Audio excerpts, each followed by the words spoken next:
partidu oso zaila izango dela, ez, 3 puntu baino gehiago jolasten gabiz, ez, azkenengo 3 partida galduta gero, egoera aldatu inbia da, dinamika, da gerroin ratxa positibo bat hartzen dugun, da larun batetik hasten da.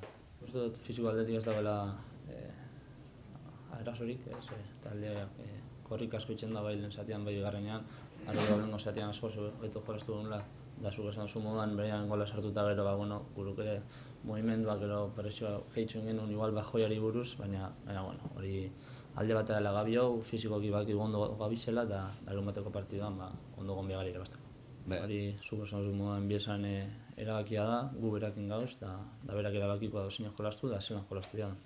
Momentu argi dago, egon behar garela, kezkatuta. 3 partido galduta gero segidan, da gainera derria galduta gero, da 3 puntura jitsuko postuak 3 puntura dauz, así que kezkatxo ez bagauz, ez dakiz zetan penditzen gabizan.